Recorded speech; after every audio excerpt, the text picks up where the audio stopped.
हर किसी के मन में सवाल जरूर आता होगा कि आखिर क्यों बैजनाथ मंदिर में सिंदूर चढ़ाया जाता है।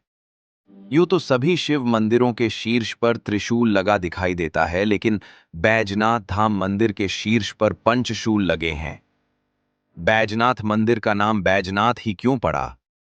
बैजनाथ मंदिर के भक्त गर्भगृह की दीवार पर उल्टे हाथ में लाल रंग लगाकर थापा क्यों लगाते हैं?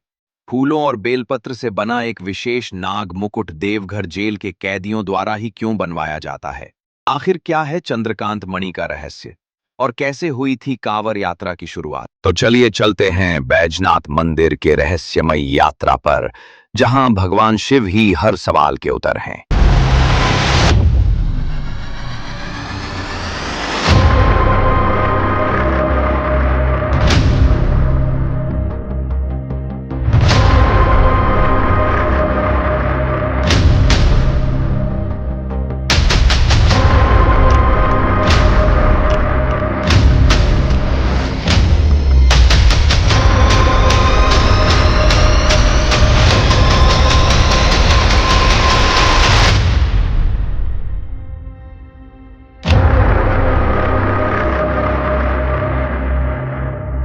बैद्यनाथ धाम झारखंड राज्य के देवघर जिले के जेसीडी नामक स्थान पर स्थित है।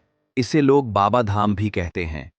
बाबा बैद्यनाथ का धाम। अब यह तो हम सभी जानते हैं कि देवघर मंदिर 12 ज्योतिर्लिंगों में से एक है, लेकिन इसके अलावा यह मंदिर एक प्रमुख शक्तिपीठ भी है। पौराणिक कथा के अनुसार दक्ष प्रजापति ने यज्ञ का आयोजन किया, जिसमें उन्होंने अपने दामाद भगवान शिव को आमंत्रित नहीं किया। अपमानित महसूस करते हुए माता सती ने यज्ञ स्थल पर ही आत्मदाह कर लिया। दुखी और क्रोधित भगवान शिव ने सती के मृत शरीर को उठा लिया और तांडव नृत्य करना शुरू कर दिया, जिससे पृथ्वी पर प्रलय आ सकता था। शिव को शांत करने के लिए भगवान विष्णु ने चक्र से सती माता के शरीर को 51 टुकड़ों में विभक्त कर दिया था, और ऐसा माना जाता है कि माता सती का हृदय मौजूद शिवलिंग के स्थान पर गिरा था। जब माता सती के हृदय का भगवान विष्णु ने दाह संस्कार करना चाहा, तो उनका हृदय अग्नि में नहीं जला, और तब आकाशवाणी हुई कि सती का हृदय शिव बिना अधूरा है, इसे पूर्ण किया जाए। इसलिए श्री हरि ने उसे शिवलिंग को माता सती के हृदय पर स्थापित कर दिया। देवघर बैद्यनाथ धाम में माता का हृदय कटकर गिरा था, इसलिए इसे हार्दपीठ भी कहते हैं। शक्तिपीठ होने के कारण महिलाएं यहां से प्रसाद के रूप में सिंदूर जरूर चढ़ाती हैं। अब हम जानते हैं कैसे बना बैद्यनाथ धाम। ये कहानी बहुत पुरानी है। जब रावण लंका का राजा था, रावण भगवान शिव का बहुत बड़ा भक्त था। वो चाहता था कि शिव जी लंका में आकर बसें, ताकि लंका अजेय हो जाए। इसके लिए रावण ने कठोर तप किया। रावण ने अपने एक एक सिर को काटकर शिव जी को चढ़ाया। जब वो अपना 10वां सिर चढ़ाने जा रहा था, तभी शिव जी ने रावण को दर्शन दिए, और शिव जी प्रसन्न होकर उसके सारे सिर वापस कर दिए। फिर शिव भगवान ने रावण से बोला, मैं तुमसे बहुत प्रसन्न हूं, तुम जो चाहो वो मुझसे मांग सकते हो। रावण बोला, हे प्रभु, आप तो जानते हैं कि मैं आपका महान भक्त हूं। प्रभु, आपको मेरे साथ लंका चलना होगा। शिव जी एक हाथ हवा में रखते हैं और उससे शिवलिंग प्रकट होता है। फिर शिव जी बोलते हैं, ये लो रावण, ये मेरा ही अंश है। परंतु रावण नहीं मानता। शिव जी मुस्कुराते हैं, फिर बोलते हैं, चलो, ये भी मानता हूं, मैं इस शिवलिंग में समा जाता हूं और तुम मुझे उठाकर ले चलो। परंतु याद रहे, इसे भूमि पर रखने की बिल्कुल भूल मत करना, नहीं तो मैं वहीं पर स्थापित हो जाऊंगा। पार्वती पुत्र श्री गणेश को पता चला तो बहुत ही चिंतित हो गए। उन्होंने सोचा कि ऐसे कैसे रावण मेरे पिताजी को लंका लेकर चला जाएगा। गणेश जी ने रावण के रास्ता रोकने के लिए बहुत सी तरकीब सोची, जैसे कि रास्ते पर कांटों को बिछाना, जंगल में आग लगाना, पर कोई तरकीब कामयाब नहीं हुआ। तभी वहां विष्णु भगवान प्रकट होते हैं और भगवान गणेश से कहते हैं, पुत्र गणेश, जहां बुद्धि के प्रयोग से काम हो सकता, वहां बल का प्रयोग क्यों कर रहे? गणेश जी बोले, मैं समझ गया प्रभु। फिर गणेश जी ग्वाले का रूप लेकर रावण के रास्ते पर आते हैं और रावण से बोलते हैं कि आप कौन हो, आप ये पत्थर को कहाँ ले जा रहे हो। रावण बोला, मूर्ख बालक, तुम रावण को नहीं जानते, और ये पत्थर नहीं, ये हमारे प्रभु शिव हैं। फिर गणेश जी पूछते हैं, आपका ये कैसे भगवान हैं जो पत्थर में रहते हैं। फिर रावण बोलता है, मूर्ख, तुमसे बात करना ही मूर्खता है, और फिर ग्वाले के रास्ते से हटकर आगे चल देता है। फिर गणेश जी बोलते हैं, ठीक है तुम जाओ, मगर मुझे बहुत प्यास लगी है, मैं पानी पी लेता हूँ। पानी देखकर रावण को भी प्यास लगती है। फिर रावण बोलता है, थोड़ा पानी मिलेगा क्या। पर गणेश जी बोलते हैं कि पानी तो मैं पी गया, रुको, अभी मैं पानी लेकर आता हूँ। गणेश जी तालाब के पास जाते हैं और वरुण देव से प्रार्थना करते हैं, वरुण देव प्रकट हो। फिर वरुण देव से कहते हैं कि आप अपनी सारा तालाब का पानी मटके में समा दीजिए। फिर वह पानी लेकर रावण के पास ले जाते हैं और रावण मटके का पानी पी लिया और फिर चलने लगा। फिर कुछ देर बाद रुक जाता है और कहता है, ग्वाला भाई, थोड़ी देर शिवलिंग पकड़ो, तब तक मैं लघु शंका करके आता हूं। फिर ग्वाला गणेश जी बोलते हैं कि मैं पकड़ लूंगा, मगर आपको शाम होने से पहले आ जाना पड़ेगा। रावण मान लेता है, मगर वह जब लघु शंका करने जाता है तो बहुत देर हो जाती है, क्योंकि उसकी लघु शंका खत्म ही नहीं होती है। फिर शाम हो जाती है। गणेश जी शिवलिंग वहीं पर रख देते हैं। जब रावण लौट कर आता है, शिवलिंग उठाना चाहता है, पर शिवलिंग नहीं उठता। कुछ देर बाद शिव जी वहां पर उत्पन्न होते हैं और बोलते हैं, रावण, तुमने ये शिवलिंग जमीन पर रख दिया, अब मैं यहीं पर स्थापित हो गया। शिवलिंग उठाते समय रावण जख्मी हो गया था, तो शिव खुद वैद्य बनकर रावण की चिकित्सा की, इसलिए इस जगह का नाम बैद्यनाथ रखा गया। यूं तो सभी शिव मंदिरों के शीर्ष पर त्रिशूल लगा दिखता है, लेकिन बैजनाथ धाम परिसर के शिव, पार्वती, लक्ष्मी, नारायण व अन्य सभी मंदिरों के शीर्ष पर पंचशूल लगे हैं। यहाँ प्रत्येक वर्ष महाशिवरात्रि से 2 दिनों पूर्व बाबा मंदिर, मां पार्वती व लक्ष्मी नारायण के मंदिरों से पंचशूल उतारे जाते हैं। महाशिवरात्रि से 1 दिन पूर्व विशेष रूप से उनकी पूजा की जाती है और तब सभी पंचशूलों को मंदिरों पर यथास्थान स्थापित कर दिया जाता है।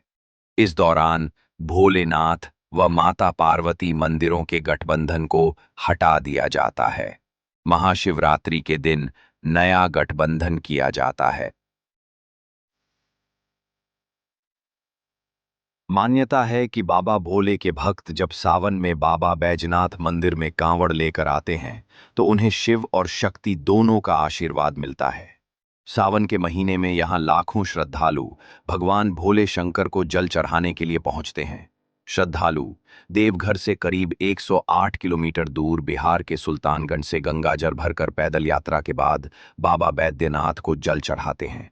पौराणिक मान्यताओं के मुताबिक मां गंगा के इसी तट से भगवान राम ने पहली बार भोलेनाथ को कांवड़ भरकर गंगा जल अर्पित किया था। तीर्थ पुरोहित के अनुसार इस पूजा के तहत मनोकामना मांगने वाले भक्त गर्भगृह की दीवार पर उल्टे हाथ में लाल रंग लगाकर थापा लगाते हैं। फिर जब मनोकामना पूर्ण हो जाती है तो सीधे हाथों से थापा लगाते हैं और बाबा बैद्यनाथ का आशीर्वाद ग्रहण करते हैं। बस इसी वजह से देश के कोने कोने से श्रद्धालु देवघर में मनोकामना मांगने पहुंचते हैं। हर साल हजारों श्रद्धालु थापा पूजा करते हैं और मनोकामना मांगते हैं। पौराणिक कथाओं के अनुसार चंद्रकांत मणि मूल रूप से भगवान शिव की जटाओं में विराजमान थी। बाद में ये मणि कुबेर के खजाने में आई। जब राक्षस राज रावण ने कुबेर से पुष्पक विमान छीना तो उसके साथ ही चंद्रकांत मणि पर भी उसका अधिकार हो गया। लोक कथाओं के अनुसार रावण ने इस चंद्रकांत मणि को देवघर स्थित बाबा बैद्यनाथ मंदिर में स्थापित किया था।